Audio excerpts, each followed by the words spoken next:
Hello friends, আশা করি তোমরা সবাই ভালো আছো। লেটস লার্ন ইজি ওয়ে চ্যানেলের পক্ষ থেকে তোমাদের সবাইকে স্বাগত। আজকে যে টপিকটা নিয়ে আলোচনা করব সেটা গুরুত্বপূর্ণ, খুবই গুরুত্বপূর্ণ। আজকের টপিক টেন্সের প্রেজেন্ট সিম্পল। আমরা জানি ইংরেজি শেখার ক্ষেত্রে টেন্সের গুরুত্ব কতখানি। আজকে সেই টপিকটা নিয়ে আলোচনা করব। চলো শুরু করা যাক। টেন্স বাংলায় কাল, তাই তো? টেন্সের সংজ্ঞা বাংলায় এক কথায় বলতে গেলে ক্রিয়ার কালকে টেন্স বলে। সেই টেন্স আজকে আমরা জানবো ভালো করে। আমরা সবাই জানি যে টেন্সের তিনটে পার্ট। এক নাম্বার প্রেজেন্ট, দুই নাম্বার পাস্ট, তিন নাম্বার ফিউচার। এই প্রতিটা পার্টের, এই যে প্রেজেন্ট, পাস্ট, ফিউচার, প্রতিটা পার্টের আবার চারটি করে পার্ট কমন। কি কি লিখে নিই।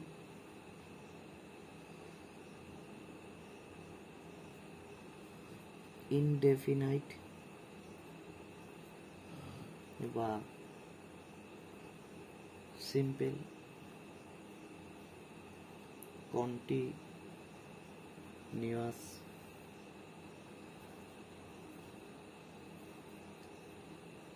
পারফেক্ট,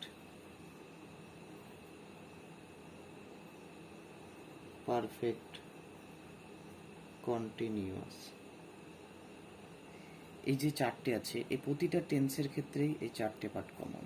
প্রেজেন্টের হলে প্রেজেন্ট ইনডিফিনাইট বা simple, present continuous, present perfect continuous. পাস্টের হলে পাস্ট ইনডিফিনাইট বা simple, past continuous, past perfect continuous. Future হলে ফিউচার ইনডিফিনাইট বা simple, future continuous, future perfect continuous. আজকে আমাদের আলোচ্য বিষয় হচ্ছে প্রেজেন্টের ইনডিফিনাইট বা সিম্পল। তাহলে হেডলাইন করা যাক।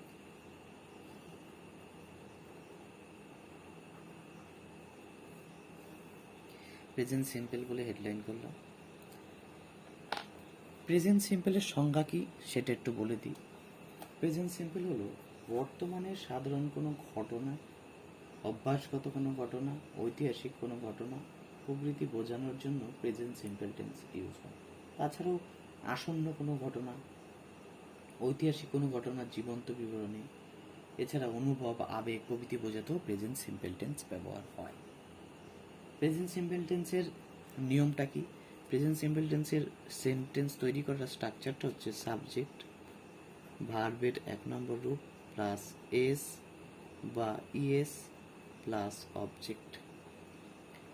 সাবজেক্ট কি জানোই সবাই, যে বাক্যে প্রধান যার দ্বারা বিভিন্ন কাজকর্ম বোঝায়। এই সাবজেক্ট নাউন আর প্রোনাউন এই দুটোই হতে পারে, এই দুটো ছাড়া সাবজেক্ট হয় না, বা কোনো কোনো সময় সাবজেক্ট উচ্চ থাকে।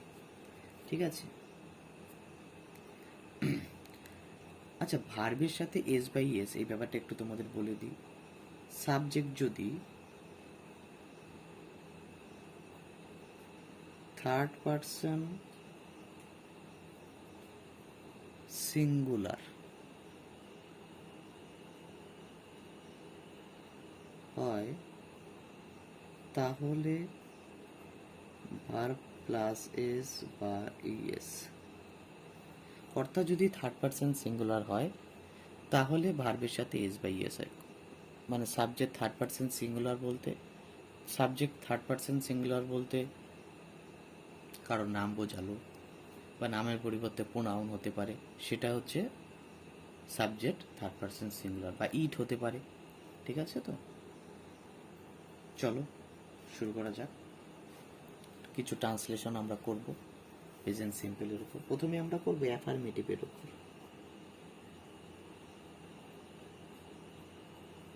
অ্যাফার্মেটিভ মানে হ্যাঁ বোধক। তাহলে আমরা সেন্টেন্স লিখব, তার ট্রান্সলেশন করব, বাংলায় লিখব, তার ট্রান্সলেশন। আমরা লিখলাম, উদাহরণ নিই যে শশাঙ্ক বাংলার প্রথম স্বাধীন রাজা। সাবজেক্ট কি? শশাঙ্ক।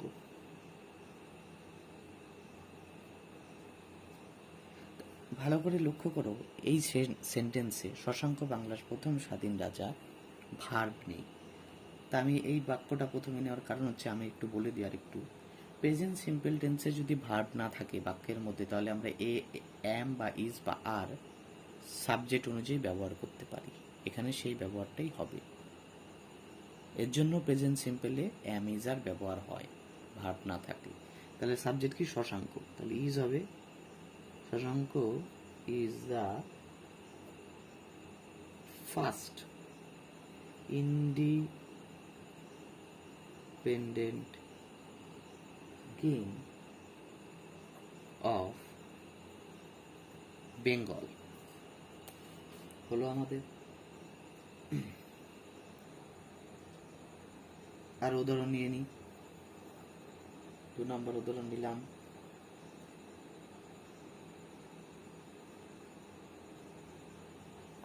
আগামীকাল আমাদের স্কুল খুলবে।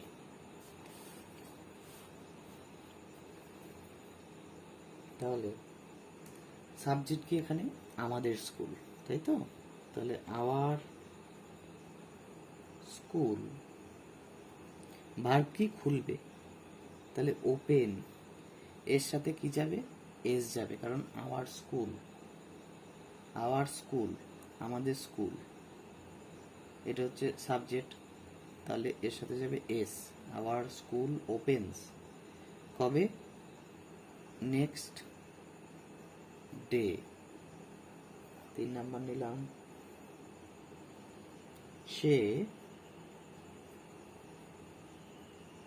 কাল আসবে। সাবজেক্ট কি? হি বা সি দেওয়া যায়। ভার্ব কি? আসা। আসা ইংরেজি কাম। এর সাথে কি যুক্ত হবে? এস যুক্ত হবে। কারণ কেন? বলেই দিয়েছি, সাবজেক্ট যদি থার্ড পারসন সিঙ্গুলার হয় তাহলে তার ভার্বের সাথে এস বাই এস যাবে। তাহলে এটা কাম, যেহেতু এর সাথে এস যাবে। আর কার সাথে এস যাবে, কার সাথে এস যাবে, এই ভিডিও একটা আমি পরে তোমাদের করে দিয়ে দেবো। হি কামস কবে? টুমোরো।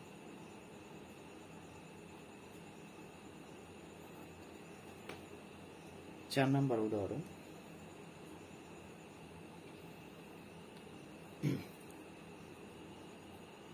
আমি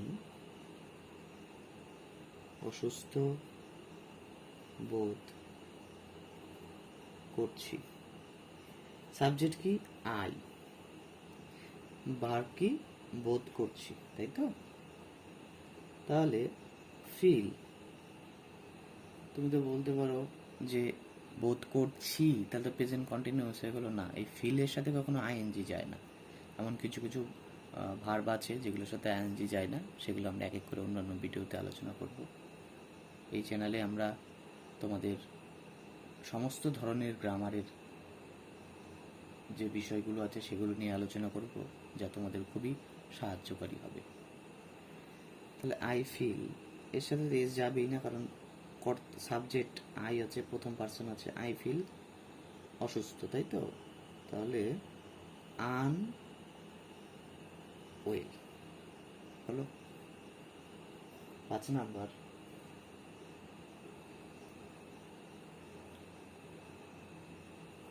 শিবাজি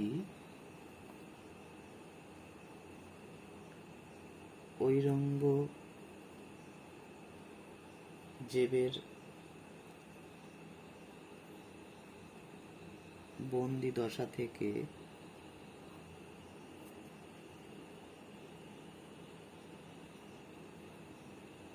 বেরিয়ে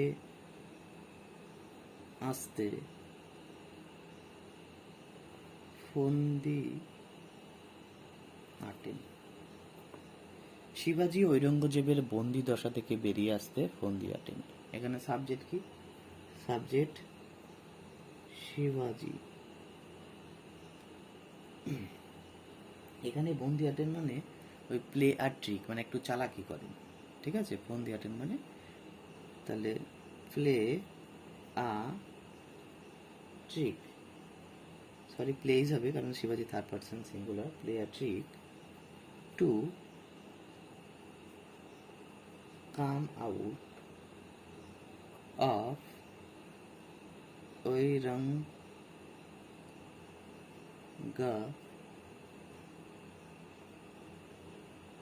Aurangzeb's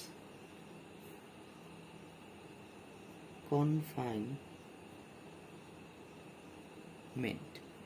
Shivaji plays a trick to come out of Aurangzeb's confinement. আমাদের প্রেজেন্ট সিম্পল টেন্সের অ্যাফার্মেটিভ বাক্যগুলো হয়ে গেল। এরকম আরও উদাহরণ আছে, তোমরা নিতে পারো। সে একজন ভালো ছাত্র, আমি ভাত খাই, রাম চিঠি লেখে। মানে বর্তমানে যে কোনো ঘটনা, চিরসত্য কোনো ঘটনা যা বোঝাবে সেগুলিও প্রেজেন্ট সিম্পল টেন্সে। আমি তোমাদের পরে কিছু উদাহরণ মানে এক্সাম্পল দিয়ে দেবো, বাড়ির কাজ দিয়ে দেবো, তোমরা সেগুলো করে দেখবে হয় কিনা। তাহলে অ্যাফার্মেটিভ চলে গেল। এবার আমাদের আলোচ্য বিষয় প্রেজেন্ট সিম্পল টেন্সের নেগেটিভ।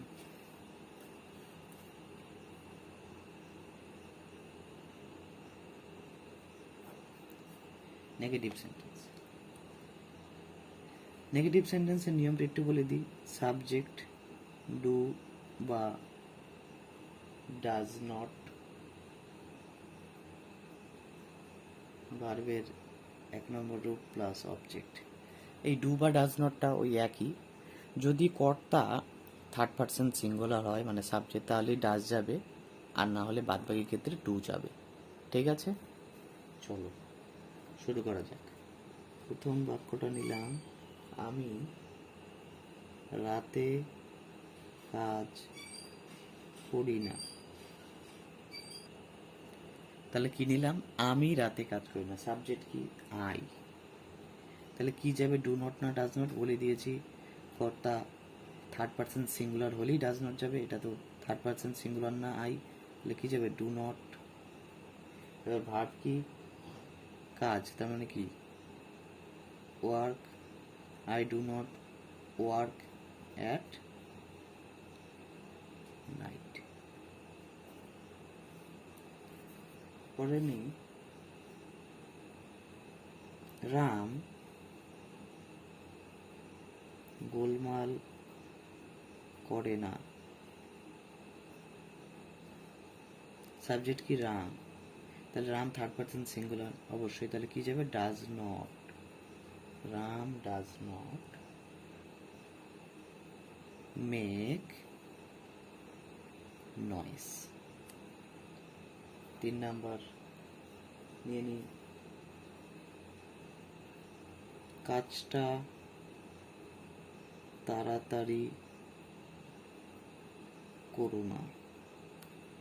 এখানে যদি খেয়াল করে দেখো সাবজেক্ট উজ্জ আছে, তার মানে কি ইউ বলতে পারো, উই বলতে পারো, যা বলতে পারো, সাবজেক্ট বসিয়ে একটা ধরে নিলে হলো। সাবজেক্ট যেহেতু উজ্জ আছে তাই।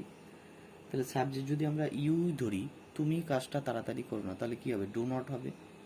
থার্ড পার্সন যদি সিঙ্গুলার ধরি তাহলে ডাজ নট হবে। আমি থার্ড পার্সন সিঙ্গুলার ধরলাম না, ইউই ধরলাম, তাহলে কি ডু নট তাড়াতাড়ি করো না, তাহলে do not do the job in a হারি। এই ডু নটটা এই সাবজেক্টের অনুযায়ী ব্যবহৃত হয়েছে, আর এই ডু নট আর এই ডু হচ্ছে করা, ঠিক আছে। এই ডু নটটা এই যে সাবজেক্ট অনুযায়ী ব্যবহৃত হয়েছে, আর এই ডুটা হচ্ছে কি করা, ঠিক আছে। এইবার প্রেজেন্ট সিম্পলের নেগেটিভ হয়ে গেল। এবার আমরা পরে এখন আলোচনা করব ইন্টারোগেটিভ, ঠিক আছে। আমরা কাজ করব যে প্রেজেন্ট সিম্পলের ইন্টারোগেটিভ নেগেটিভটা এটা একসাথে আলোচনা করে নেব। ইন্টারোগেটিভ নেগেটিভটা এটা একসাথে আলোচনা করে নেব, ঠিক আছে। চলো দেখা যাক ইন্টারোগেটিভ নেগেটিভ।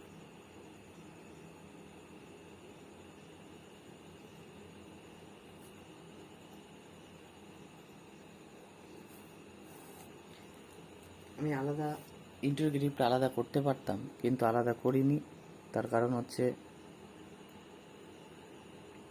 ইন্টারোগেটিভ নেগেটিভ যদি একবারে করি তাহলে তোমাদের সুবিধা হবে, অনেক কিছু বুঝতে পারবো। দেখো, আচ্ছা, ইন্টারোগেটিভ নেগেটিভ, নেগেটিভ তো আগেই করলাম, তার সাথে ইন্টারোগেটিভ যুক্ত হয়ে যাবে। এটার আমি একটু নিয়মটা বলে দিচ্ছি। ডু বা ডাজ,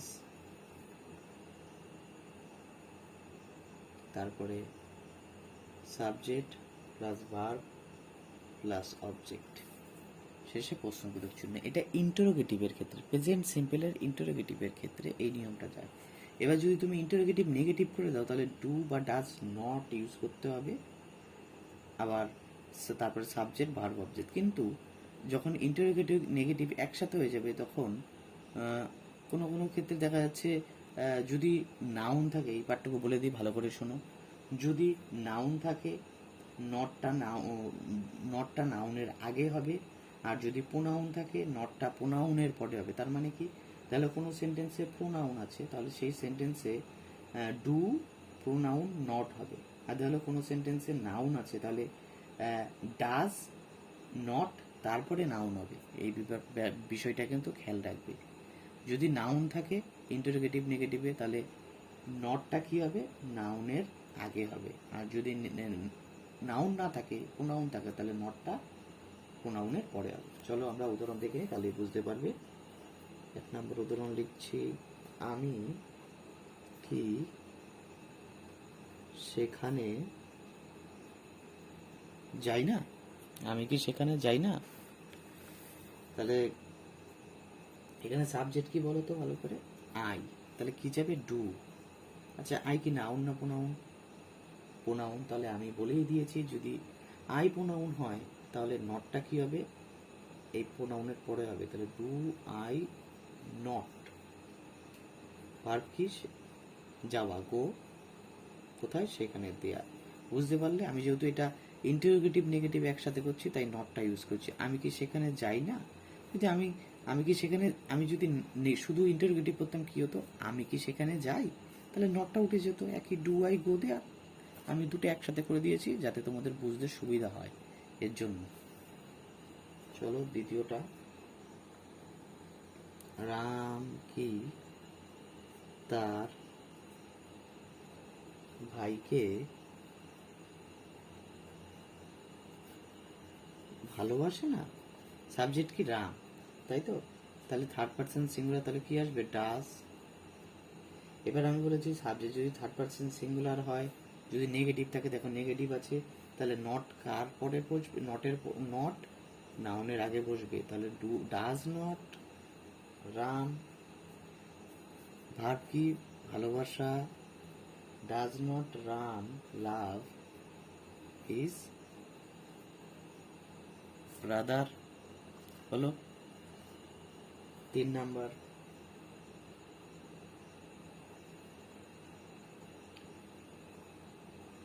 নন্দিতা কি গান গায় না। সাবজেক্ট কি, নন্দিতা, থার্ড পার্সন সিঙ্গুলার, তাহলে কি হবে, ডাজ, তারপরে আসবে নট, তারপরে subject Nandita, does not Nandita Singh. আরেকটা উদাহরণ নিই, তারা কি বই